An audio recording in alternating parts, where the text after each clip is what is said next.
الحمد لله رب العالمين الصلاة والسلام على سيد المرسلين وعلى آله وصحبه أجمعين أما بعد فقد قال الله سبحانه وتعالى في القرآن العظيم والفرقان المجيد ولله العزة ولرسوله وللمؤمنين ولكن المنافقين لا يعلمون وقال رسول الله صلى الله عليه وسلم بشر هذه الأمة بالثناء والدين والرفعة والنصر والتمكين في الأرض أو كما قال صلى الله عليه وسلم. அன்புமிக்க அருமை பெரியோர்களே, அன்பார்ந்த அருமை சகோதரர்களே, அல்லாஹுவை ரப்பாக ஏற்றுக்கொண்டவர்கள் அல்லாஹ்வுக்கு சில கடமைகளை செய்ய வேண்டும் என்பதை போன்று நபி ஸல்லல்லாஹு அலைஹி வஸல்லம் அவர்களை அல்லாஹுவின் தூதராக ஏற்றுக்கொண்டவர்கள் அவர்களுக்கு சில கடமைகளை செய்ய வேண்டும் என்பதை போன்று குர்ஆனை வேதமாக ஏற்றுக்கொண்டவர்கள் குர்ஆனுக்கு செய்ய வேண்டிய சில கடமைகள் இருப்பதை போன்று இஸ்லாத்தை தீனாக மார்க்கமாக ஏற்றுக்கொண்ட மக்கள் தீனுல் இஸ்லாத்திற்கு செய்ய வேண்டிய சில கடமைகள் உண்டு. ஆம், அந்த கடமைகளின் வரிசையில் ஒரு சிலவற்றை இதற்கு முன்பாக நாம் பார்த்திருக்கின்றோம்.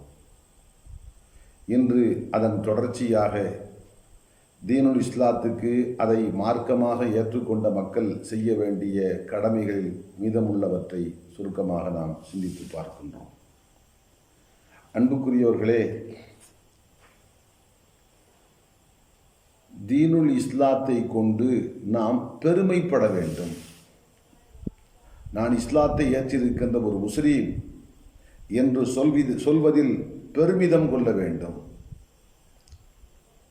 ஆனால் இன்று வருந்த வேண்டிய விஷயம், தன்னை முஸ்லீம் என்று சொல்லிக் கொள்வதற்கு சிலர் பின்வாங்குகின்றார்கள், பின்தங்குகின்றார்கள்.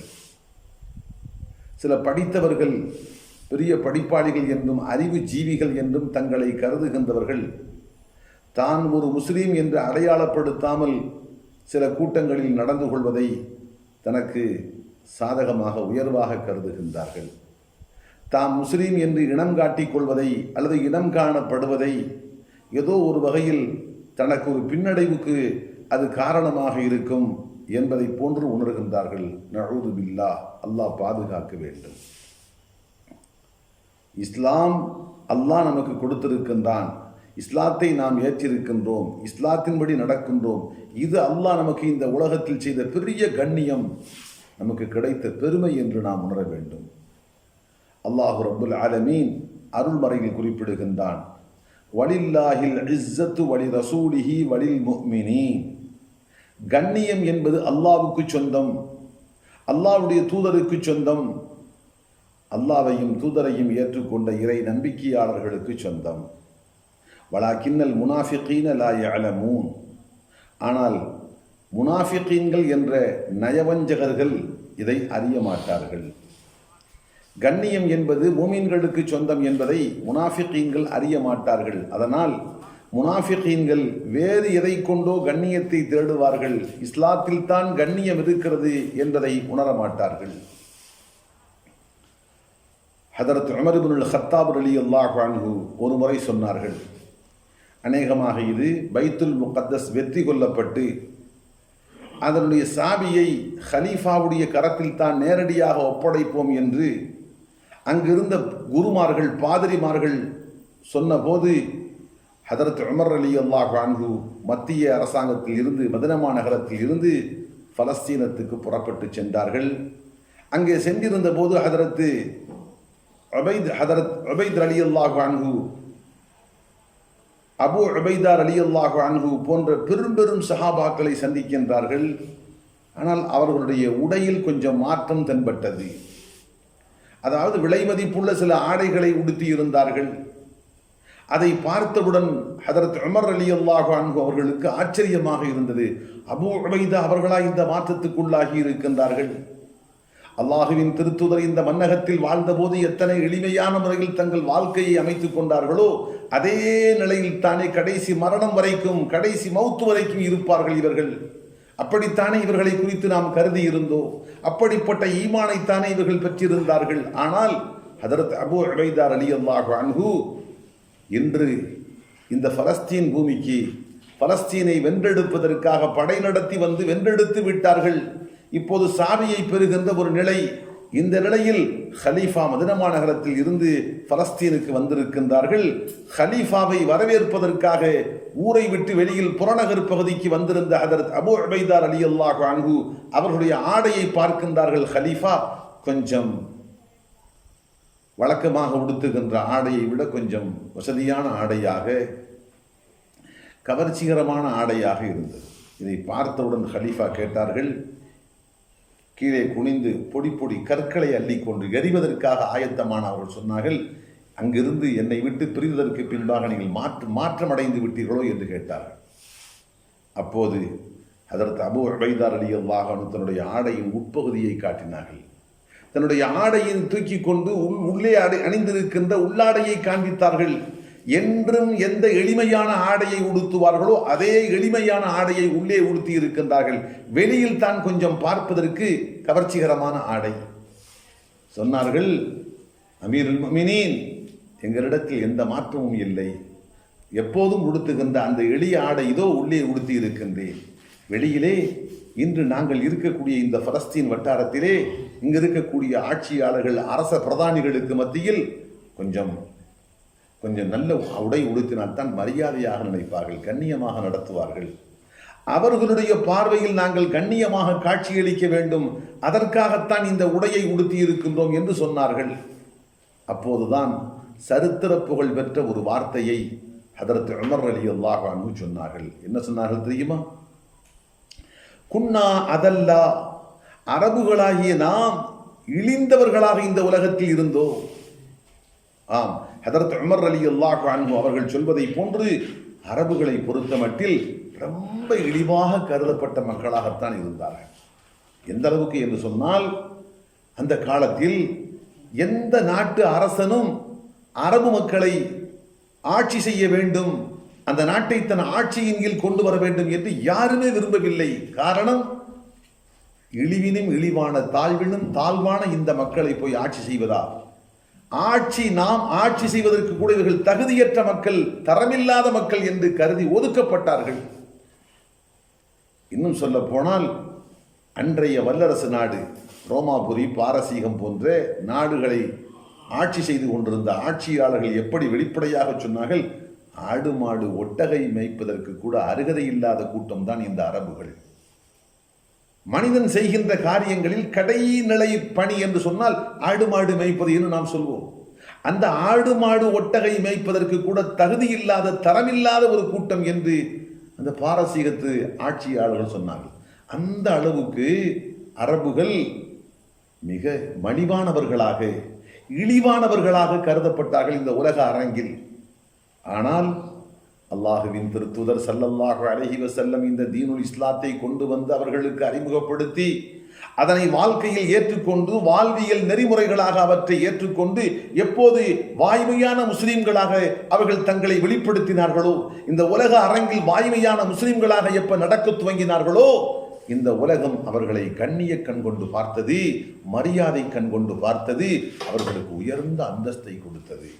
ஆம், முஸ்லிம்களுக்கு அல்லாஹ் ரப்புல் ஆலமீன் எந்த அளவுக்கு கண்ணியத்தை கொடுத்தான் என்று சொன்னால், இந்த ஒட்டுமொத்த உலகத்தில் இழிவின் பாதாளத்தில் கிடந்தார்கள். ஆனால் இந்த ஒட்டுமொத்த உலகத்தில் கண்ணியத்தின் சிகரத்தில் கொண்டு போய் அல்லாஹ் அவர்களை அமர வைத்தான். எல்லோரும் மரியாதை கண் கொண்டு பார்த்தார்கள். அச்சத்தோடும் மரியாதையோடும் முஸ்லிம் சமுதாயத்தை பார்த்தார்கள். இந்த கண்ணியம், இந்த உயர்வு, இந்த மரியாதை அவர்களுக்கு எங்கிருந்து கிடைத்தது? தீனுல் இஸ்லாத்தின் மூலமாக கிடைத்தது. தீனுல் இஸ்லாத்தை பின்பற்றியதன் மூலமாக கிடைத்தது. வாழ்க்கையின் எல்லா நிலைகளிலேயும், எல்லா துறைகளிலேயும் முழுமையான முஸ்லிம்களாக தங்களை உலகத்துக்கு முன்பாக வெளிப்படுத்தினார்கள். அதற்கு கிடைக்க பெற்ற கைமேல் பரிசு உலக மாந்தர் அனைவரும் அவர்களை கண்ணியத்தோடு ஏறெடுத்து பார்த்தார்கள். அன்புகளே, இதைத்தான் ஹதரத் உமர் இப்னுல் கத்தாப் ரலியல்லாஹு அன்ஹு அவர்கள் அங்கே குறிப்பிடுகின்றார்கள். தோழர்களே, நாம் எல்லாம் இந்த ஒட்டுமொத்த உலகத்தில் இழிந்தவர்களாக இருந்தோ, அற்பர்களாக கருதப்பட்டோ, பிற நாட்டு மன்னர்கள் நம்மை குடிமக்களாக கருதி ஆட்சி செய்வதற்கு கூட முன்வரவில்லை. அந்த அளவுக்கு தகுதியில்லாத மக்களாக, ஆடு மாடு ஒட்டகை மேய்ப்பதற்கு கூட அருகதையற்ற மக்களாக நாம் கருதப்பட்டோம். ஆனால் அல்லாஹ் இந்த தீனுல் இஸ்லாத்தை கொடுத்து, அதை புரிந்து, அதை வாழ்க்கையில் நடைமுறைப்படுத்தி வாய்மையான முஸ்லிம்களாக நாம் வாழ துவங்கியதற்கு பின் அல்லாஹ் நமது கண்ணியத்தை உயர்த்தினான். கண்ணியத்தின் சிகரத்தில் கொண்டு போய் அமர வைத்தான். ஒட்டுமொத்த உலகம் மதிப்பட்சத்தோடு மரியாதையோடு முஸ்லிம்களை பார்த்தது. இந்த கண்ணியம், இந்த உயர்வு, இந்த மேன்மை அத்தனையும் தீனுல் இஸ்லாத்தின் மூலமாக நமக்கு கிடைத்தது. என்ன சொல்ல வருகிறார்கள்? அபூ உபைதா, நீங்கள் இன்று கவர்ச்சிகரமான விலை மதிப்புள்ள கவர்ச்சிகரமான உடையை உடுத்திவிட்டு அடுத்தவர் பார்வையில் மரியாதை பெற வேண்டும் என்பதற்காக இதை உடுத்தி இருப்பதாக சொல்கின்றீர்களே, இதை நான் ஒருபோதும் ஏற்றுக்கொள்ள மாட்டேன். நமக்கு கிடைக்கின்ற மரியாதை, கண்ணியம் என்பது தீனுல் இஸ்லாத்தின் மூலமாக கிடைக்கப் பெற்றது. தீனுல் இஸ்லாத்தின் மூலமாகத்தான் நமக்கு கண்ணியம், மரியாதை கிடைக்கப் பெற்றது.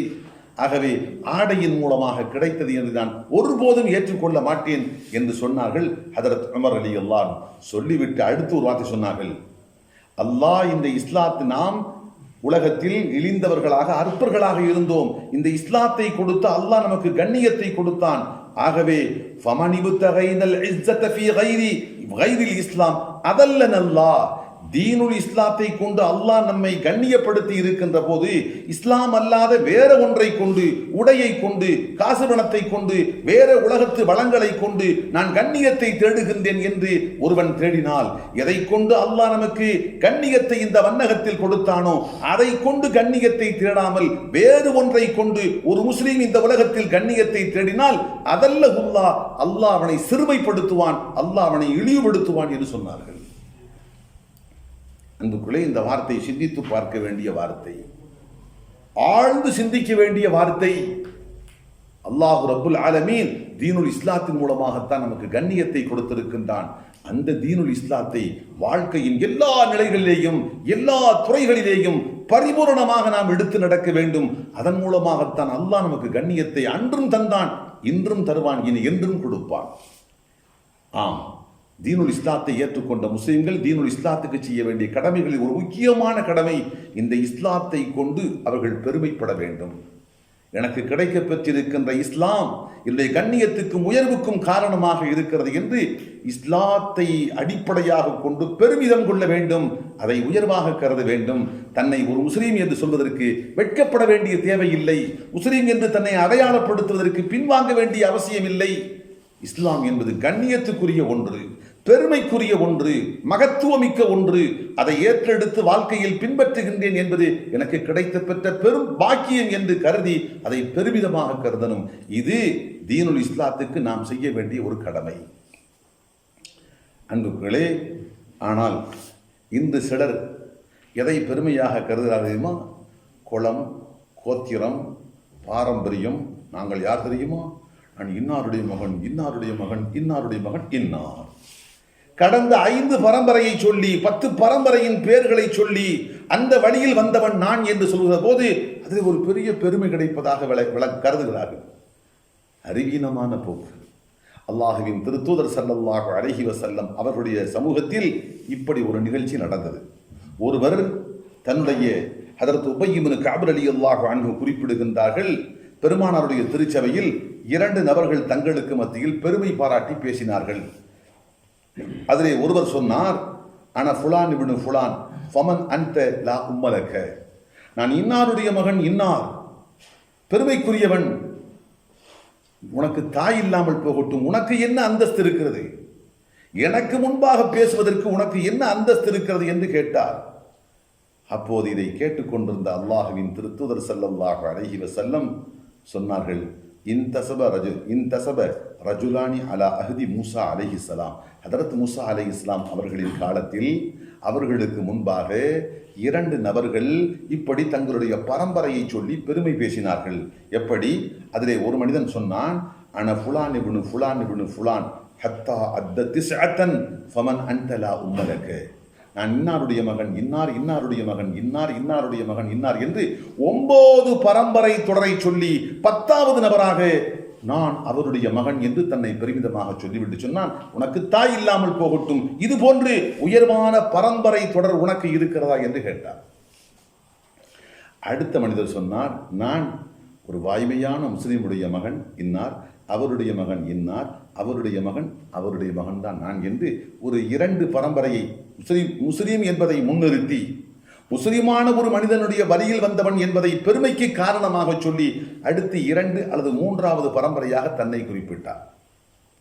இதே சந்தர்ப்பத்தில் ஹதரத் மூசா அலைஹிஸ்ஸலாம் அவர்களுக்கு அல்லாஹ்வுடைய புறமிருந்து வஹி தெய்வீக செய்தி இறங்குகிறது.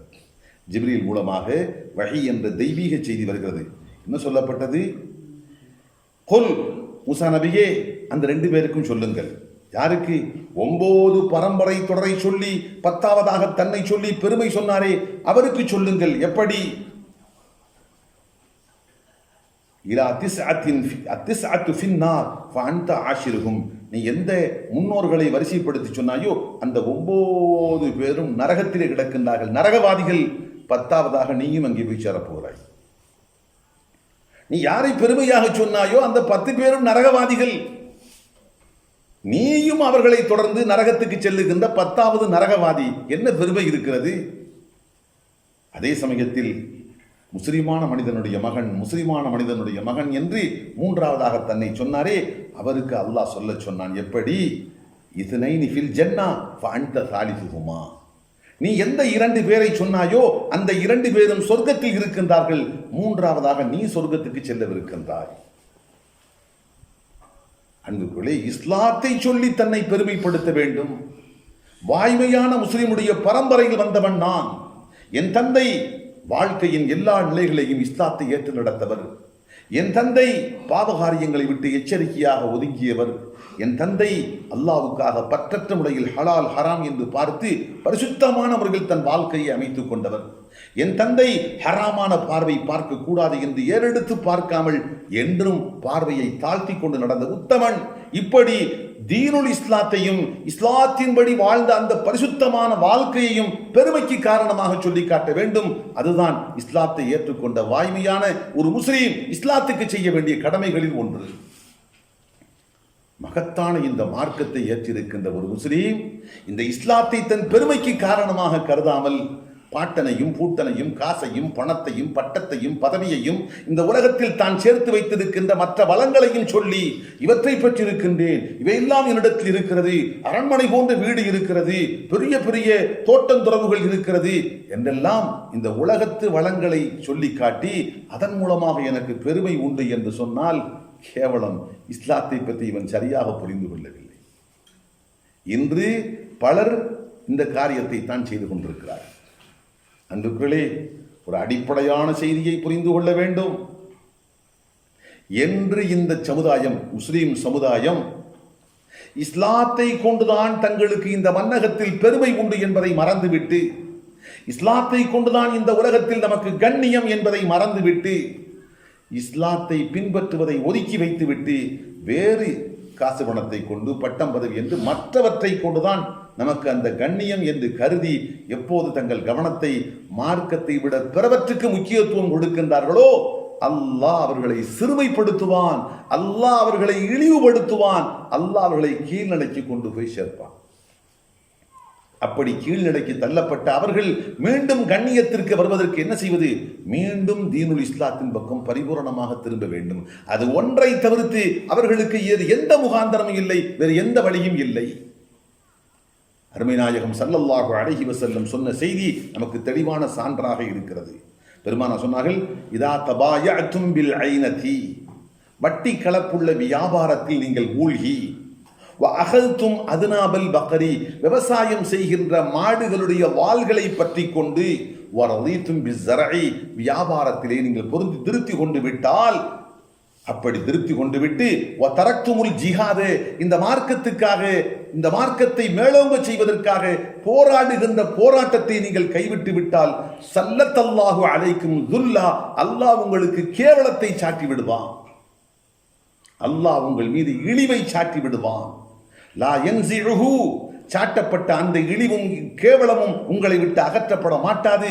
எதுவரைக்கும்? ஹத்தா தர்ஜிஊ இலா தீனிக்கும், உங்களுடைய மார்க்கம் தீனுல் இஸ்லாத்தின் பக்கம் நீங்கள் மீண்டும் பரிபூரணமாக திரும்பி வருகின்ற வரைக்கும் விதிக்கப்பட்ட இந்த இழிவும் இந்த தாழ்வும் உங்களை விட்டு அகற்றப்பட மாட்டாது. அன்புக்குள்ளே, இந்த வார்த்தைகள் அல்லாஹ்வின் திருத்தூதர் ஸல்லல்லாஹு அலைஹி வஸல்லம் என்ன சொல்கிறார்கள்? ஒரு முஸ்லீம் இந்த உலகத்தில் வாழுகின்ற போது எல்லாவற்றையும் விட தனக்கு முதன்மையான பணியாக, பெருமைக்குரிய பணியாக எதை கருத வேண்டும் தெரியுமா?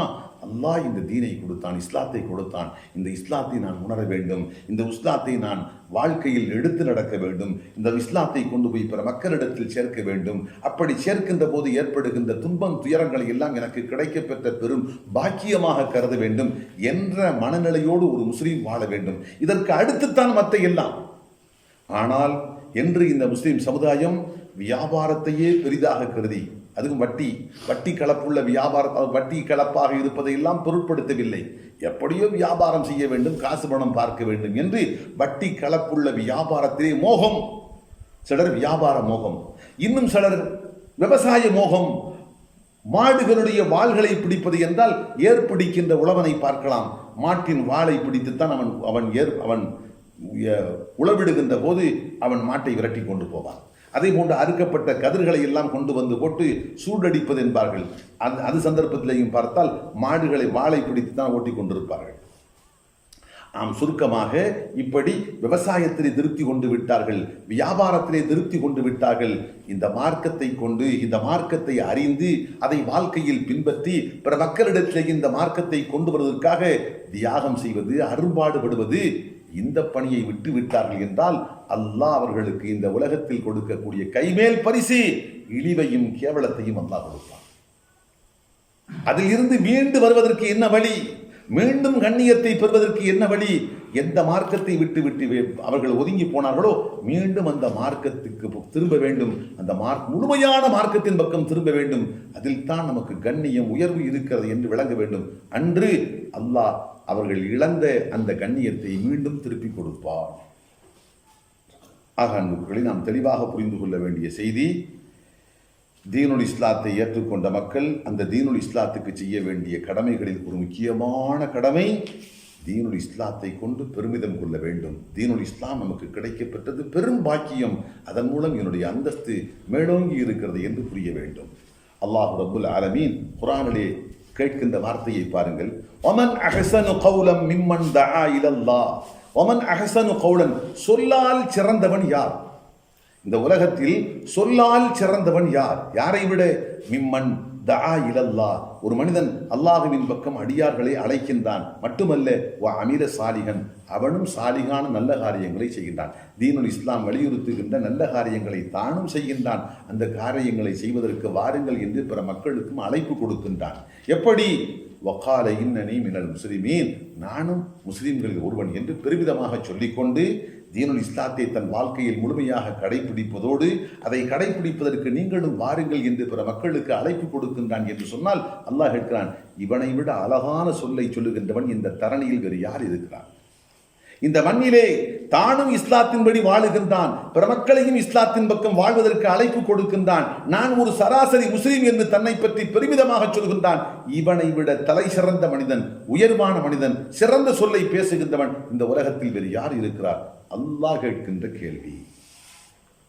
ஆக அன்புகளே, தீனுல் இஸ்லாத்திற்கு நாம் செய்ய வேண்டிய கடமைகள் முக்கியமான கடமை தீனுல் இஸ்லாத்தை குறித்து பெருமிதமாக நாம் கருத வேண்டும். தீனுல் இஸ்லாம் தான் நம்முடைய பெருமைக்கு அடிப்படை காரணம், இதை நாம் உணரவும் வேண்டும். அடுத்த அன்புகளே, தீனுல் இஸ்லாத்துக்கு செய்ய வேண்டிய மற்றொரு முக்கியமான கடமை எதிர்காலம் இஸ்லாத்திற்குத்தான். இது வைரம் பூண்ட உறுதியாக நம் நெஞ்சத்தின் ஆழத்தில் அடித்தளத்தில் வைரம் பூண்ட உறுதியாக வேர்பூண வேண்டும். எதிர்காலம் என்பது தீனுல் இஸ்லாத்திற்குத்தான். இன்று உலகத்தில் இந்த உலக அரங்கில் முஸ்லிம்கள் கடுமையாக விமர்சிக்கப்படலாம். எப்படி? தீவிரவாதிகள், அடிப்படைவாதிகள், பயங்கரவாதிகள், இவர்களால் உலகத்திற்கு எந்த நலவும் இல்லை, இவர்களால் உலகத்திற்கு பெரும் பாதிப்பு ஏற்படுகிறது என்றெல்லாம் பலவிதமாக விமர்சனத்துக்குள்ளாக்கப்படலாம். முஸ்லிம்களை பற்றி கோரமான வடிவத்தில் உலக அரங்கத்தில் நாம் சித்தரித்து காட்டப்படலாம் என்று புரிந்து கொள்வதற்காக சொல்கின்றேன். ஒரு பத்திரிகையாளரிடத்தில் ஒரு கார்ட்டூன், இந்த வரைபடம், இந்த படம் போடுகின்ற, கேலி சித்திரம் போடுகின்ற ஒருவனிடத்தில் சொல்லி ஒரு தீவிரவாதியை போட்டு காட்டு என்று சொன்னால் என்ன செய்வான் தெரியுமா? ஒரு தீவிரவாதியை போடுந்தால் ஒரு தொப்பி, ஒரு ஜிப்பா, ஒரு தாடி, ஒரு பைஜாமா போட்டு அவனுடைய கையிலே தோள்புறத்தில் இருந்து தொங்குவதை AK-47 தொங்குவதை போன்று, மறுபக்கம் அதற்குரிய ரவைகள் எல்லாம் வரிசையாக கோர்க்கப்பட்ட ரவைகள் எல்லாம் மறுபக்கம் போட்டிருப்பதை போன்றும் ஒரு கார்ட்டூன், ஒரு கேலி சித்திரம் போட்டு கீழே போட்டிருப்பான் பயங்கரவாதி என்று. பயங்கரவாதி என்பதற்கு இஸ்லாத்தின் கோலத்தை முன்னிலைப்படுத்துகின்றார்கள். இஸ்லாத்தை விகாரப்படுத்தி இந்த உலகத்தின் முன்பாக இஸ்லாத்தின் வடிவத்தை மோசமான முறையில், விகாரமான முறையில் சித்தரித்து காட்ட வேண்டும் என்று பகிரதமான முயற்சி எடுக்கின்றார்கள். மீடியாக்கள், செய்தி ஊடகங்கள், தொலைத்தொடர்பு சாதனங்கள் எத்தனை உண்டோ எல்லாவற்றிலையும் திட்டமிட்டு செய்யப்படுகின்ற சதிகார செயல் இது. குறிப்பாக யூதர்கள் மூலமாக கோடிக்கணக்கான டாலர்கள் அள்ளி கொட்டப்பட்டு இஸ்லாத்தின் வளர்ச்சியை எப்படியாவது தடுத்து விட வேண்டும், இஸ்லாத்தின் உயர்ந்த கொள்கைகள், கோட்பாடுகள் சாமானியப்பட்ட மக்களிடத்தில் புரியும்படியாக போய் சேர்ந்து விட்டால் உலகமே இஸ்லாத்தின் பக்கம் கவனம் திரும்பிவிடும், உலகமே இஸ்லாத்தின் பக்கம் தங்களுடைய கவனத்தை திருப்பிவிடுவார்கள் என்று அஞ்சிய அவர்கள் இஸ்லாத்தை பற்றி தவறான சித்திரத்தை, இஸ்லாம் என்றால் பயங்கரவாதிகள், இஸ்லாம் என்றால் அடிப்படைவாதிகள் என்று உலக மக்களுடைய உள்ளங்களில் இஸ்லாத்தை பற்றி கெட்ட எண்ணத்தை ஏற்படுத்துவதற்காக வேண்டி இப்படி திட்டமிட்டு சில காரியங்களை செய்து கொண்டிருக்கிறார்கள். ஒன்றை மட்டும் இஸ்லாத்தை ஏற்றுக்கொண்ட மூமின்கள் தெளிவாக புரிந்து கொள்ள வேண்டும். 1000 கைகளை கொண்டு மறைத்தாலும் சூரியனை யாராலும் மறைக்க முடியாது. சூரியனுடைய பேரொளி பிரகாசத்தை கோடானு கோடிகள் கைகள் சேர்ந்து மறைத்தாலும் ஆதவன் மறைவதில்லை. அதுபோன்றுதான் தீனுல் இஸ்லாம் என்பது அகில உலகத்துக்கும் அகிலத்தை படைத்த ரப்புல் ஆலமீன் கொடுத்திருக்கின்ற ஆன்மீக ஒரு சூரியன், ஜோதி பிரகாசம், ஒட்டுமொத்த உலகத்தையும் தன் பிரகாசத்தால் ஈர்க்க போகின்ற ஒன்று. இந்த உலகமே திரண்டாலும் சரி, இஸ்லாத்தின் வளர்ச்சியை, இஸ்லாத்தினுடைய கவர்ச்சியை, மனித உள்ளங்களை இஸ்லாம் வென்றெடுக்கும் என்பதை இந்த உலகத்தில் யாராலும் தடுத்து நிறுத்த முடியாது. இதை இஸ்லாத்தை ஏற்றுக்கொண்ட ஒவ்வொரு மூமினும், குறிப்பாக ஒவ்வொரு இளைஞனும் நெஞ்சத்தின் வைரம் கொண்ட முறையில், ஆழமான முறையில் நம்ப வேண்டும். அல்லாஹு ரப்புல் ஆலமீன் அருள்மறையில் சொல்லுகின்ற வார்த்தையை பாருங்கள். அல்லாஹ் சொல்கின்றான், அந்த அல்லாஹ் எப்படிப்பட்டவன் தெரியுமா? அல்லதி அர்சல ரசூலஹு, தன்னுடைய தூதரை அனுப்பி வைத்தான். யார்? முஹம்மது ரசூலுல்லாஹ் ஸல்லல்லாஹு அலைஹி வஸல்லம் அவர்களை தூதராக அனுப்பி வைத்தான். எப்படி? பில் ஹுதா வ தீனில் ஹக்கி, நேர்வழியை கொண்டும் சத்திய மார்க்கத்தை கொண்டும், சத்திய மார்க்கம் தீனுல் இஸ்லாம், நேர்வழியை கொண்டும் சத்திய மார்க்கத்தை கொண்டும் தன்னுடைய தூதரை அனுப்பி வைத்தான். எதற்காக வேண்டி? அல்லாஹ் சொல்கின்ற வார்த்தையை பாருங்கள். லியுத்ஹிரஹு அலத்தீனி குல்லி, இந்த உலகத்தில் இருக்கின்ற எல்லா மார்க்கங்களையும், மதங்களையும், கொள்கைகளையும், கோட்பாடுகளையும் வென்றெடுப்பதற்காக வேண்டி தீனுல் இஸ்லாம் இந்த மன்னகத்தில் காணப்படுகின்ற அத்தனை மதங்களையும், மார்க்கங்களையும், கொள்கைகளையும், கோட்பாடுகளையும் ஒரு நாள் வென்றெடுத்து மேலோங்கி நிற்கும். இஸ்லாம் தான் மேலே இருக்கும். எல்லாவற்றையும் இணைப்பதற்காக அல்லாஹ் அனுப்பி வைத்தான். இது வளவு கரிகள் முஷ்ரிகூன், நிராகரிப்பு செய்கின்ற முஷ்ரிக்கீன்கள், அல்லாஹ்வுக்கு இணை கற்பிக்கின்ற முஷ்ரிக்கீன்கள் எத்தனை வெறுத்தாலும் சரி, இது நடந்தே தீரும். சூரியன் உதிக்கின்ற போது சூரியன் மீது ஆதங்கம் கொண்டு, பொறாமை கொண்ட சிலர் ஒன்றாக கூடிக்கொண்டு மறைத்து விட்டு, இது சூரியன் உதிக்கக்கூடாது, அதனுடைய பிரகாசம் உலகத்தில் பரவக்கூடாது, உலக மக்களுக்கு தெரிந்துவிடக்கூடாது என்று எத்தனை பகிரதமான முயற்சி எடுத்தாலும் சரி, இவர்கள் எவ்வளவுதான் வெறுத்தாலும் சரி, சூரியன் உச்சி வாணிக்கு வரப்போகிறது என்று சர்வ நிச்சயம். ஒட்டுமொத்த உலகமே சூரியனுடைய ஒளியில் முழுமையாக நனைந்து கொண்டிருக்கும். அதுபோன்று ஒரு நேரம் வெகு விரைவில் வரப்போகிறது. இந்த ஒட்டுமொத்த உலகத்தில் தீனுல் இஸ்லாம் தான் ஆன்மீக ஒளி கொடுத்து கொண்டிருக்கும். உலக மக்கள் அத்தனை பேரும் தீனுல் இஸ்லாத்தின் நிழலில் சரணடைந்திருப்பார்கள். அனைவரும் போய் தஞ்சமடைந்திருப்பார்கள். அருமை நாயகம் ஸல்லல்லாஹு அலைஹி வஸல்லம் பல செய்திகள் இதை பற்றி சொன்னார்கள். குர்ஆனிலே சொன்ன செய்தி பார்த்தோம். இப்போது ஹதரத் மூசா அலைஹிஸ்ஸலாம் அவர்களுக்கு கொடுக்கப்பட்ட தௌராத் வேதத்திலேயே அல்லாஹ் சொல்லி இருக்கிற வார்த்தையை பாருங்கள். வலக்கது கத்தபுனா ஃபி தௌராத் அல்ல, தாவூத் நபிக்கு கொடுக்கப்பட்ட ஜபூரிலே, ஜபூர் என்ற வேதத்திலே கத்தபுனா நாம் எழுதியிருக்கின்றோம். மிம் பஅதி திக்ரி, பல நன்றுபதேசங்களுக்கு பின்பாக ஜபூரிலே நாம் சொல்லி இருக்கின்றோம். எப்படி? அண்ணல் அருள இந்த ஒட்டுமொத்த பூமி எரிசுகா, அதற்கு வாரிசாக ஆகுவார்கள் இபாதிய சாலிஹூன், என்னுடைய சாலிகான நல்லடியார்கள். சாலிகான நல்லடியார்கள் என்று அல்லாஹு சொல்லுவது முஸ்லிம்களை. என்ன பொருள்? ஒரு நாள் ஒட்டுமொத்த இந்த உலகம் முஸ்லிம்களுடைய பாதடியில் வந்து கிடக்கும், காலடியில் வந்து முத்தமிடும். முஸ்லிம்களே, எங்களை ஏற்றுக்கொள்ளுங்கள், எங்களை வழிநடத்துங்கள், உலகத்துக்கு வழிநடத்த வேண்டிய தலைமைத்துவத்துக்கு அருகதை உள்ள மக்கள் நீங்கள் என்று ஒட்டுமொத்த உலகம் முஸ்லிம்களுடைய காலடியில் ஒரு நாள் வந்து கிடக்கப் போகிறது. இன்னும் அல்லாஹ் சொல்கின்றான், இன்னா லனன்சுரு ருசுலனா வல்லதீன ஆமனு, நாம் நம்முடைய தூதர்களுக்கும் அந்த தூதர்களை பின்பற்றி நடக்கின்ற மூமின்களுக்கும் நாம் நிச்சயமாக உதவி செய்வோம். ஃபில் ஹயாத்தி துனியா வ யௌம யகூமுல் அஷ்ஹாத், இந்த உலக வாழ்க்கையிலேயும் நாளை சாட்சிகள் நடைபெறுகின்ற மறுமை நாளிலேயும் நாம் உதவி செய்வோம். அல்லாஹ்வுடைய உதவி ஒரு சமுதாயத்துக்கு கிடைக்கிறது என்று வருகிற போது யாரால் அதை தடுத்து நிறுத்த முடியும்? அன்புகளே, அல்லாஹுவின் திருத்தூதர் ஸல்லல்லாஹு அலைஹி வஸல்லமுடைய வாழ்க்கையில் நடந்த ஒரு சின்ன நிகழ்ச்சியை பாருங்கள். இஸ்லாத்தின் ஆரம்ப காலகட்டம், அருமை நாயகம் ஸல்லல்லாஹு அலைஹி வஸல்லம் நபியாக அனுப்பப்பட்டு மக்கா நகரத்தில் இஸ்லாத்தை தலைமறைவாக ரகசியமாக இருந்து பரப்பிக் கொண்டிருக்கிறார்கள். அந்த காலகட்டத்தில் இஸ்லாத்தை ஏற்றுக்கொண்ட முஸ்லீம்கள் பரம ஏழைகள், சாமானியப்பட்ட அடிமைகள், சமுதாயத்தில் மதிப்பற்றவர்களாக கருதப்பட்ட அப்பாவிகள் தான் தீனுல் இஸ்லாத்தை ஏற்றிருந்தார்கள். அவர்களை எல்லாம் கடுமையான சித்திரவதைக்கு உள்ளாக்கினார்கள் விரோதிகள். அப்படிப்பட்ட காலகட்டத்தில் அந்த சித்திரவதைகள், அந்த கோர கொடுமைகள் பொறுக்க முடியாமல் தாங்கி தாங்கி தாங்கி இதற்கு மேல் நம்மால் சகிக்க முடியாது என்று பொறுக்க முடியாத நிலையில் சில சஹாபாக்கள் அல்லாஹுவின் திருத்தூதர் ஸல்லல்லாஹு அலைஹி வஸல்லம் அவர்களிடத்தில் முறையிடுவதற்காக வருகிறார்கள். எப்படி? யா ரசூலல்லாஹ், எங்களுக்கு உதவி கிடைக்க வேண்டும், விரோதிகள் அழிக்கப்பட வேண்டும், இஸ்லாத்தை ஏற்றுக்கொண்ட நாங்கள் அல்லாஹ்வுடைய உதவியை பெற வேண்டும், அதற்காக தாங்கள் கையேந்துங்கள், அமைதி காத்தது போதும், விரோதிகளுக்கு எதிராக எங்களுக்கு சாதகமாக அல்லாஹ்வுக்கு முன்பாக நீங்கள் கையேந்துங்கள் என்று சொல்லி பெருமானாரிடத்தில் கோரிக்கை வைப்பதற்காக வேண்டி பெருமானாரை தேடி வருகின்றார்கள். சரியாக அல்லாஹுவின் திருத்தூதர் ஸல்லல்லாஹு அலைஹி வஸல்லம் அந்த சந்தர்ப்பத்தில் காபத்துல்லாவுடைய நிழலில் ஏதோ ஒரு சாய்ந்து கொள்வதற்கு ஒரு தலையணையை போன்று ஒரு பொருள் இருந்தது. அதை அல்லாஹுவின் தூதர் தன் கையை வைத்து சாய்ந்தவர்களாக காபத்துல்லாவுடைய நிழலிலே சாய்ந்திருக்கின்றார்கள். அப்போது இந்த தோழர்கள் சொன்னார்கள், அலா தஸ்தன்சிருலனா அலா ததுஉலனா, நாயகமே, எங்களுக்காக உதவி வேண்டி அல்லாஹ்விடத்தில் நீங்கள் கேட்க மாட்டீர்களா? எங்களுக்காக உதவி செய்ய வேண்டும் என்று அல்லாஹ்விடத்தில் நீங்கள் கேட்க மாட்டீர்களா? எங்களுக்காக நீங்கள் அல்லாஹ்விடத்தில் பிரார்த்தனை செய்ய மாட்டீர்களா என்று கெஞ்சி கேட்டார்கள்.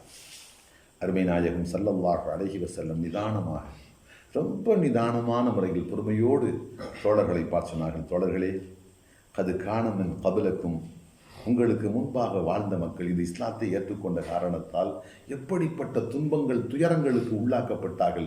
அந்த நிலையிலும் பொறுமை இழந்து விடாமல் சகிப்புத்தன்மையோடு நிதானத்தோடு எப்படி நடந்து கொண்டார்கள் தெரியுமா? உங்களுக்கு முன் வாழ்ந்த மக்கள் எப்படி இருந்தார்கள்? யுஹதுர் ரஜுலு, இஸ்லாத்தை ஏற்றுக்கொண்ட ஒரே காரணத்திற்காக அந்த மனிதனை பிடித்து கொண்டு வருவார்கள் விரோதிகள். கொண்டு வந்து ஃபயுஹ்ஃபரு லஹு ஃபில் அர்தி, பூமியிலே அவரை ஊண்டி வைத்து புதைத்து அவரை நிறுத்துவதற்காக வேண்டி குழி தோண்டப்படும். கழுத்து வரைக்கும் குழி தோண்டப்பட்டு கையெல்லாம் உடலோடு சேர்த்து வரிந்து கட்டப்பட்ட பின் அந்த குழிக்குள்ளே இறக்கி விடப்பட்டு குழி மூடப்படும். தலை மட்டும் வெளியே தெரியும், தலையும் உடலுடைய சிறு பாகம் வெளியே தெரியும். அப்போது சும்மா யுக்தாபில் மின்ஷாரி, ரம்பம் கொண்டு வரப்படும். ரம்பம் ஃபயூலஉ அலா ரஸி, அவர் உச்சந்தலையில் வைக்கப்படும். வைத்து அறுக்க ஆரம்பிப்பார்கள். ஃபயுஜஅலு நிஸ்ஃபைன், 2 துண்டுகளாக அப்படியே அறுத்து போடுவார்கள். உயிரோடு வைத்துக்கொண்டு உச்சந்தலையில் இருந்து 2 துண்டுகளாக அறுத்து போடுவார்கள். சிலருடைய நிலை இப்படி.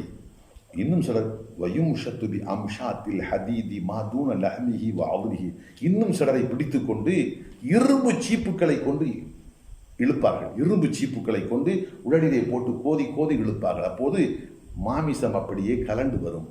கடைசியாக எலும்பும் இந்த இரும்பு சீப்பிலே சிக்காத அந்த நரம்புகள் மட்டும்தான் அவனுடைய உடலில் இருக்கும். எலும்பும் நரம்புகளும் மட்டும்தான் மீதம் இருக்கும். அவனுடைய உடலில் இருந்த மாமிசம் அத்தனையும் இரும்பு சீப்பால் சீவி எடுக்கப்பட்டிருக்கும். அந்த நிலையிலும் அவர்கள் பொறுமையாக இருப்பார்கள். மா யசுத்து தாலிக அன் தீனிஹி, இத்தனை கோர கொடுமைகள் அவர்களுக்கு இழைக்கப்பட்டதற்கு பின்பும் அந்த மார்க்கத்தை விட்டு விட்டு வெளியேறுவோமே என்று அவர்கள் கருதவில்லை. அந்த நிலையிலும் அந்த மார்க்கத்தில் உறுதியாக இருந்தார்கள். ஆனால் தோழர்களை, உங்களுக்கு அப்படிப்பட்ட கொடுமைகள் அல்ல.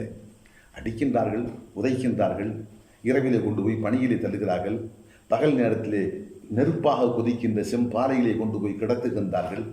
இதுதான் உங்களுக்கு நடப்பது. ஆனால் உங்களால் தாங்க முடியவில்லை என்று சொல்லி அல்லாஹ்வுடைய உதவியை கேட்கும்படி நீங்கள் என்னிடத்தில் வந்து சொல்கிறீர்கள். ஆனால் உங்களுக்கு முன் வாழ்ந்த மக்கள் இப்படியெல்லாம் சகித்து கொண்டிருந்தார்கள் என்று சொல்லிவிட்டு அடுத்த அல்லாஹுவின் திருத்தூதர் ஸல்லல்லாஹு அலைஹி வஸல்லம் சொன்ன வார்த்தை தான் நமக்கு முக்கியமான வார்த்தை. என்ன சொன்னார்கள் பெருமானார்? வல்லாஹி, தோழர்களே, அல்லாஹ் மீது ஆணையாக சொல்கின்றேன், லயுத்திம்மன்னல்லாஹு ஹாதல் அம்ர, அல்லாஹ் இந்த தீனை முழுமைப்படுத்துவான். அல்லாஹ் இந்த தீனை முழுமைப்படுத்துவான். ஒட்டுமொத்த உலகத்தில் இந்த தீன் மட்டும்தான் மேலோங்கி இருக்கும். இந்த தீனை விட எதுவும் மேலோங்கி இருக்க மாட்டாது. அப்படியும் ஒரு காலம் வரும். அப்போது ஹத்தா யசீரர் ராக்கிபு, அப்போது ஒரு பிரயாணி புறப்படுவார். மின் சன்ஆ இலா ஹதரமௌத். சன்ஆ என்பது உலகத்தின் ஒரு கடைக்கோடி பகுதி. ஹதரமௌத் என்பது அதற்கு எதிர் திசையில் இருக்கக்கூடிய மறு கடைக்கோடி பகுதி. இந்த உலகத்தின் ஒரு கடைக்கோடியில் இருந்து மறு கடைக்கோடிக்கு ஒரு மனிதன் பிரயாணம் செய்வான். அப்படி பிரயாணம் செய்கின்ற போது அவன் ஒரு முஸ்லிமாக இருக்கிறான் என்ற காரணத்தால், இஸ்லாத்தை பின்பற்றுகின்றான் என்ற காரணத்தால் இந்த உலகத்தில் யாரும் ஒரு துரும்பளவு கூட அவனுக்கு எந்த தீங்கும் செய்ய முடியாது, செய்ய மாட்டார்கள்.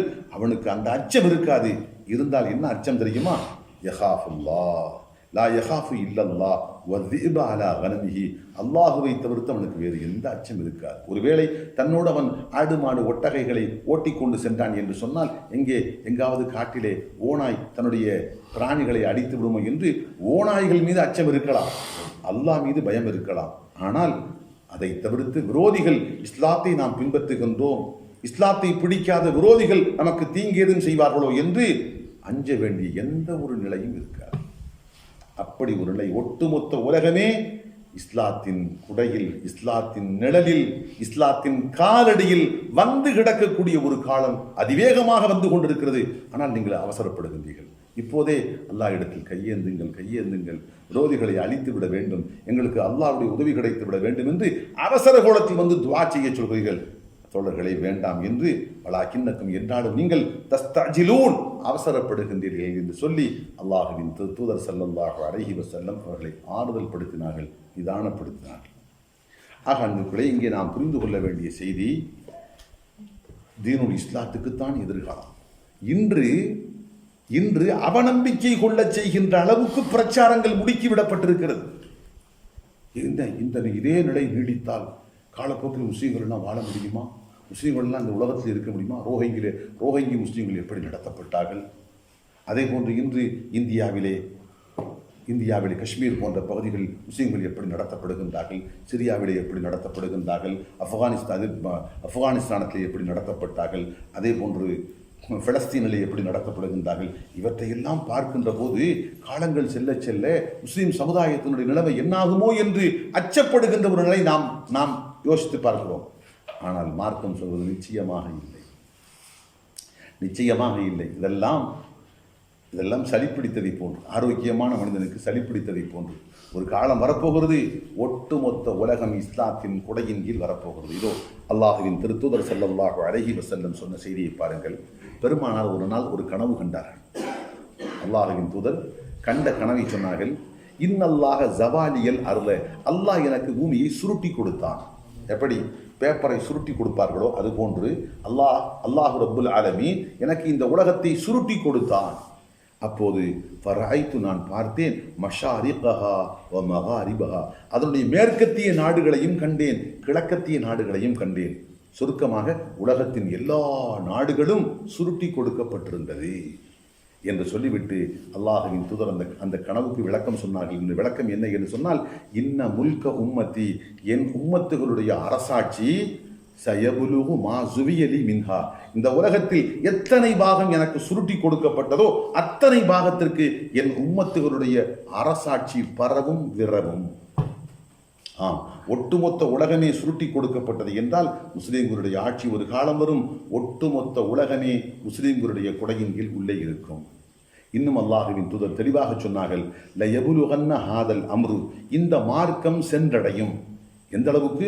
மா பலகல் லைலு வன்னஹார், இரவும் பகலும் எங்கெல்லாம் சென்றடைகிறதோ அங்கெல்லாம் இந்த மார்க்கம் சென்றடையும். இந்த ஒட்டுமொத்த பூமி பந்தில் இரவு பகல் மாறி மாறி வராத பகுதி ஏதாவது உண்டா? நிச்சயமாக பூமி பந்து முழுவதும் பாதி நேரம் இரவென்றால் மீதி நேரம் பகலாகத்தான் இருக்கும். சில இடங்கள் வேண்டுமென்றால் இப்படி இருக்கலாம். எப்படி?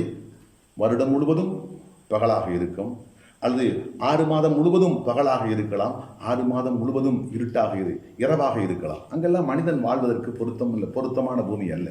இங்கே அல்லாஹுவின் தூதர் சொல்ல வருகின்ற செய்தி, மனிதன் வாழ்வதற்கு ஏற்புடைய பூமி, இரவும் பகலும் மாறி மாறி வருகின்ற அந்த பகுதி தான் மனிதன் வாழ்வதற்கு ஏற்றமான பகுதி. இப்படி இரவும் பகலும் மாறி மாறி வருகின்ற அத்தனை இடங்களிலேயும் இந்த தீனுல் இஸ்லாம் போய் சேரும். அங்கே வாழுகின்ற அத்தனை மக்களுடைய வீடுகளுக்குள்ளேயும் தீனுல் இஸ்லாம் போய் சென்றடைந்திருக்கும். ஒன்று, இம்மா வலா எத்துருக்குல்லாஹு பைத்த மதரின் வலா வபரின், கள்ளி வீடாக இருக்கட்டும், மண்ணு வீடாக இருக்கட்டும், இல்லா அதுகலகுல்லாஹு ஹாத தீன், இந்த மார்க்கத்தை அல்லாஹ் உள்ளே நுழைக்காமல் விடமாட்டான். தீனுல் இஸ்லாம் அத்தனை வீடுகளையும் குடி நுழைந்திருக்கும். ஒன்று, பிஇஸ்ஸின் அசீஸ், கண்ணியத்தோடு உள்ளே நுழைந்திருக்கும். அவர்களே தாங்களே முன்வந்து இஸ்லாத்தினுடைய உயர்வை புரிந்து மனமாற சந்தோஷமாக ஏற்றிருப்பார்கள். கண்ணியத்தோடு இஸ்லாம் உள்ளே போயிருக்கும். அல்லது விதுல்லின் தலீல், இழிவோடு இழிந்தவர்களாக நிர்பந்திக்கப்பட்டு தீனுல் இஸ்லாத்தை ஏற்றுக்கொள்ள வைக்கப்பட்டிருப்பார்கள். எப்படியோ கண்ணியத்தோடோ அல்லது இழிவோடோ தீனுல் இஸ்லாம் எல்லா வீடுகளுக்கும் போய் சேர்ந்திருக்கும் என்று அல்லாஹ்வின் திருத்தூதர் ஸல்லல்லாஹு அலைஹி வஸல்லம் குறிப்பிடுகின்றார்கள். ஆக அன்புக்குரியவர்களே, நாம் தீனுல் இஸ்லாத்துக்கு செய்ய வேண்டிய கடமைகளில் ஒரு முக்கியமான கடமை, எதிர்காலம் என்பது தீனுல் இஸ்லாத்துக்குத்தான் சொந்தம் என்பதை நாம் ஏற்க வேண்டும். இதை அல்லாஹ் ரப்புல் ஆலமீன் குறிப்பிடுகின்றான், அல்லாஹுவின் திருத்தூதர் ஸல்லல்லாஹு அலைஹி வஸல்லம் அவர்களும் குறிப்பிடுகின்றார்கள். ஆனால் ஒன்றை நாம் இங்கே புரிந்து கொள்ள வேண்டும். இஸ்லாத்துக்குத்தான் எதிர்காலம் என்று சொன்னால், இஸ்லாத்தை தன் வாழ்க்கையில் முஸ்லிம்கள் முழுமையாக கடைபிடிக்காமல் இருந்து கொண்டு வேதாந்தம் பேசுகின்ற போது அல்ல. தன்னுடைய பார்வையில், தன்னுடைய பேச்சில், தன்னுடைய சிந்தனையில், தன் செயல்பாடுகளில், தன்னுடைய அந்தரங்க வாழ்க்கையில், தனிமனித வாழ்க்கையில், எல்லா நிலைகளிலேயும் தீனுல் இஸ்லாத்தினுடைய வழிகாட்டல் என்னவோ அந்த வழிகாட்டலின்படி என்று இந்த சமுதாயம் வாழ தலைப்படுகிறதோ, என்று இந்த சமுதாயம் அப்படிப்பட்ட ஒரு பரிசுத்தமான வாழ்க்கை வாழ்வதற்கு முன்வருகிறதோ, அன்று இந்த வாக்குறுதிகள் எல்லாம் மெய்ப்படுத்தப்படுவதை சத்தியம் என்று நிதர்சனமாக கண்டுகொள்வார்கள். ஆனால் போலித்தனமான வாழ்க்கை, வேஷம் நிறைந்த வாழ்க்கை, வெளியிலே வேஷம் முஸ்லிமை போன்று, அந்தரங்கத்துக்குள்ளே முஸ்லிம் அல்லாதவனுடைய வாழ்க்கை, வெளியிலே அலங்காரம் கோலத்தால் முஸ்லிம்கள், இதயத்தை பொறுத்த மட்டில் மாற்றார்களுக்கும் இவர்களுக்கு மத்தியில் எந்த வித்தியாசம் இல்லை. அப்படி ஒரு வாழ்க்கை. புறக்கோலம் மட்டும்தான் இஸ்லாம், அகக்கோலம் இஸ்லாம் இல்லை என்றோ, பேச்சில் தான் இஸ்லாம், செயலிலே இஸ்லாம் இல்லை என்று சொன்னாலோ அந்த நிலையை நாம் அடையப் போவதில்லை. உள்ளும் புறமும், கூட்டத்திலும் தனிமையிலும், இருட்டிலும் வெளிச்சத்திலும், எல்லா நிலைகளிலேயும் தீனுல் இஸ்லாத்தினுடைய வாய்மையான போதனைகளை என்று நாம் எடுத்து நடப்பதற்கு முன்வருகின்றோமோ, அல்லாஹ் ரப்புல் ஆலமீன் அவனுடைய வாக்குறுதியை சத்தியம் என்று மெய்ப்படுத்துவதற்கு அல்லாஹ் தயாராக இருக்கின்றான். அருமை நாயகம் ஸல்லல்லாஹு அலைஹி வஸல்லம் சொன்ன ஒவ்வொன்றும் சொல்லுக்கு சொல் சத்தியம் என்று மெய்ப்படுத்தப்படுகின்ற ஒரு நிலையை இன்ஷா அல்லாஹ் நாம் நிதர்சனமாக கண்டுகொள்வோம். ஆக அன்புக்குள்ளே, சுருக்கமான இஸ்லாத்துக்கு செய்ய வேண்டிய கடமைகளில் ஒரு முக்கியமான கடமையை பார்த்திருக்கிறோம். இனி ஒரே ஒரு கடமை, அதிமுக்கியமான ஒரு கடமை, இஸ்லாத்தை தீனாக ஏற்றுக்கொண்ட மக்களுக்கு இஸ்லாத்துக்கு செய்ய வேண்டிய அதிமுக்கியமான ஒரு கடமை இருக்கிறது. அந்த கடமையை பற்றிய விளக்கத்தை அதற்குரிய சான்றுகளோடு இன்ஷா அல்லாஹ் நாளை தினம் நாம் தெரிந்து கொள்வோம். அல்லாஹ் ரப்புல் ஆலமீன் நாம் கேட்ட செய்திகளை நெஞ்சத்தில் பதிய செய்து வாழ்க்கையில் கடைபிடித்து ஈருலகத்திலும் வெற்றி பெறுகின்ற நல்லவர்களாக ஆக்கி அருள்வானாக. ஆமீன் ஆமீன் யா ரப்பல் ஆலமீன். வல்ஹம்துலில்லாஹி ரப்பில் ஆலமீன். கேளுங்க.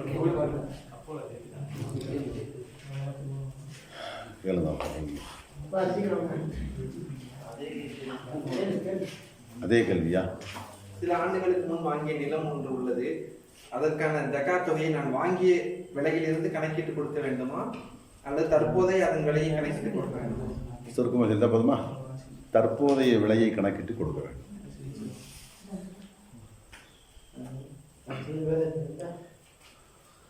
நான் அறியாமையில் வீடு வாங்கிவிட்டேன், அதை தவறு என உணர்ந்து சொந்தமாக வீடு கட்ட சம்பாதித்து வருகிறேன். அதுவரை மனைவி வீட்டில் இருந்து வருகிறேன். அதே நேரம் வீடு வரதட்சணைக்கு எதிராக பேசி வருகிறேன். நான் வீடு வாங்கியதை சொல்லி காட்டி எனக்கு இது குறித்து பேச தகுதி இல்லை, மார்க்கப்படி நீ பேசக்கூடாது என்கிறார்கள். அதுபோல வீடு வாங்காமல் திருமணம் செய்தவர் இதை எதிர்த்து பேசினால் அவரது தந்தை அல்லது முன்னோர்களை வீடு வாங்கியதை சொல்லி முடக்குகிறார்கள். இதை எப்படி கையாளுவது? எப்போது ஒரு மனிதன் குற்றத்தை உணர்ந்து விட்டானோ, குற்றத்தை திருத்திக் கொள்ள வேண்டும் என்று வந்து விட்டானோ, நபி ஸல்லல்லாஹு அலைஹி வஸல்லம் சொல்றாங்க, அத்தாயிபு மினத் தம்பி கமன் லா தம்பலஹு. செய்துவிட்ட குற்றத்தில் இருந்து மன உளரீதியாக யார் திருந்தி விட்டாரோ அவர் குற்றமே செய்யாதவரை போன்று ஆகிவிடுகிறார். என்ன விளங்குது? கொஞ்சம் கவனிங்க. உதாரணமா, பாவம் செஞ்சுட்டாரு ஒரு ஆள். செஞ்ச பாவத்துக்கு செஞ்சது பாவம்னு உணர்ந்து அதுக்கான மனசு வருத்தப்பட்டு அந்த பாவத்தை விட்டுட்டு வெளியேறணும்னு முடிவு செஞ்சுட்டாரு. அப்படியா? நபி சொன்னாப்புல, நீ பாவமே செய்யாத ஆளப்படும். புரிவதற்காக சின்ன உதாரணம். 2 வேட்டி இருந்துச்சு தம்பிட்ட. ஒரு வேட்டி அழுக்காக இருக்குது, ஒரு வேட்டி துவைச்சி புத்தா சரி. இந்த அழுக்கு பிடிச்ச வேட்டி நல்ல அழகான முறையில் சோப் போட்டு நீட்டாக நல்லா ஊற வச்சு நல்லா சுத்தமாக்கி காய வச்சு போட்டீங்க. இப்போ 2 ஒன்று தான். அழுக்கு பிடித்த வேட்டியாக இருந்தாலும் மீண்டும் சோப்பு போட்டு எப்போ அந்த அழுக்குகள் எல்லாம் அகற்றப்பட்டு அது மீண்டும் காய வைக்கப்பட்டு மடித்து அங்கே வச்சிட்டேலோ 2 ஒன்று தான்.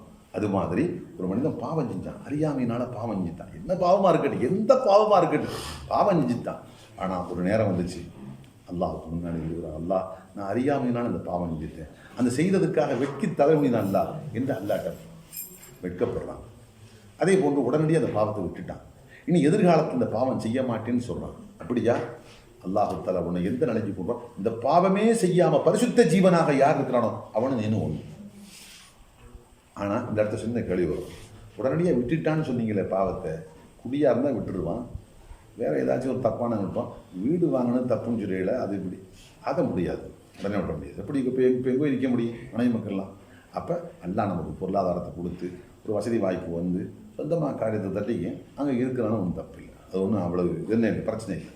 நம்ம சூழ்நிலை வரணும், உள்ள தருவில் வேணாம்னு ஒதுங்கிட்டோம். அப்போ இன்ஷா அல்லாஹ் சூழ்நிலை மாறப்போகும்போது சாதகமான சூழ்நிலை வந்து பொருளாதாரம் வந்து நமக்குன்னு ஒரு இடம் வந்து வீடு கட்ட போகும்போது மாறிக்கலாம். அது வரைக்கும் அங்கே இருக்கிறதுனால பாதிப்பு இல்லை. இன்னொரு விஷயம் இங்கே சொல்லணும், திரும்ப திரும்ப இந்த செய்தியை சொல்ல வேண்டியது. அதாவது நாம் இந்த பேச்சு எப்போ வந்துச்சுன்னு சொன்னால், வீட்டை எழுதி வச்சாதான் மனம் முடிப்பேன், இல்லை என்றால் மனம் முடிக்க மாட்டேன் என்று சொல்கிற அளவுக்கு சமுதாயத்தில் சில முத்தி போன கேசுகள் இருக்குது. அதுகளை காரணமாக வச்சு தான் இந்த விஷயமே ஆரம்பிச்சிச்சு. ரொம்ப ஒன்றுமே அப்படிலாம் யாரும் சொல்லலை, அவராக முன் வந்து சொல்கிறாரு. அந்த டாபிக் அடிப்படையாக வச்சு நம்ம பேச வரலை. சில பேர் திசை திருப்புறாங்க, வச்சுக்கிட்டு திசை திருப்புறாங்க. எப்படி நம்ம பேச ஆரம்பித்தது, இந்த மாதிரி பெண் வீட்டார்கிட்ட போய் நேரடியாகவோ மறைமுகமாகவோ பேரை எழுதி வச்சா தான் கல்யாணம் முடிப்போம், முழு வீட்டு எழுதுங்க அல்லது அரை வீட்டு எழுதுங்க, இப்படிலாம் டிமாண்டு பண்ணி நிர்பந்திச்சு கட்டாயப்படுத்தி அப்போத்தான் நாங்கள் திருமணம் செய்வோம், இல்லை என்றால் அந்த வீட்டை விட்டுட்டு வேறு இடத்துக்கு போயிடுது. நேற்று சொன்னாலும் சில வீடு ஒரு 3 பிள்ளை வச்சுக்கிறேன், வீடு இல்லைங்கனாலும் என் பிள்ளைகளுக்கு வயசுக்கு கணிசமான வயசாகிடுச்சு, என்னட்ட திருமணம் செய்யறதுக்கு யாரும் வரலைங்கனால அழுதாரில். இந்த மாதிரிப்பட்ட சூழ்நிலையை கருத்தில் வச்சுன்னு சொன்னோம். இப்போ என்ன செய்யறாங்க, திசை திருப்புறாங்க சில பேர். எப்படி அவருக்கு கஷ்டம் இல்லாமல் அவருக்கு நிறைய காசு பணம் இருந்துச்சு, ஒரு மகளுக்கு கொடுத்தாரு, அந்த மகள் கொடுத்தாரு, இதை பற்றி பேச்சு எங்கேருந்து ஆரம்பிச்சு அந்த மாதிரி பேசுங்க. அந்த மாதிரிலாம் நீங்கள் கொடுத்தா இந்த நிலம் வந்துருச்சு. என்கிட்ட வசதி இருக்குது, வாய்ப்பு இருக்குன்னு நீங்கள் கொடுக்க ஆரம்பிச்சிங்க. இப்போ ஏழைட்டையும் கேட்குறான், ஏழைட்டையும் பரம ஏழைட்டு நீ கொடுத்தா தான் நான் கல்யாணம் முடிப்புன்னு சொல்லாப்புல. அப்போ இந்த மாதிரி நிலைக்கு கொண்டு வந்தது இந்த பழக்கம் தானே விட்டுச்சு, அதனால வேணாம்னு சொல்கிறோம். இந்த அமைப்பு மனசை ஞாபகம் வச்சுக்கணும். நெய்சாரி சாப்பிட்டு நம்ம எடுத்துக்கின்ற அந்த நிலையை விட்டுவிட்டு திசை திருப்பி அந்த மாதிரிப்பட்ட விஷயத்தை பற்றி பேசாத மாதிரியும் இதை பற்றி தான் வசதி வாய்ப்புகள் இருந்து தானே மனமும் வந்து ஒரு ஆள் கொடுக்க வந்ததை இவர் தடுக்கிறாரு எதுக்குறாரு அப்படிங்கிற மாதிரி உருவகப்படுத்துகிறாங்க. சரியான போக்க சரியான செய்தி அல்ல. கேரளா கேட்கலாம் வச்சுக்கலாமா? சுப்ஹானக அல்லாஹும்ம வ பிஹம்திக அஷ்ஹது அன் லா இலாஹா இல்லா அன்த அஸ்தக்ஃபிருக வ அத்தூபு இலைக்.